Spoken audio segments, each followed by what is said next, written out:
The typewriter is a device that has revolutionized the way we communicate. But where does the word typewriter come from? It's a story of a printer and a sewing machine.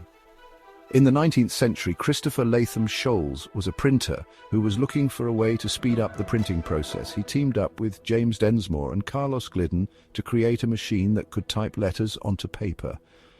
The first typewriter was called the Scholes and Glidden typewriter, and it was patented in 1868. It was a bulky machine that was difficult to use, but it was a major step forward in the development of the typewriter. Over the next few decades, the typewriter was further developed and refined. By the early 20th century, it had become a common tool in offices and homes around the world. Want more historical facts? Subscribe for weekly doses of history.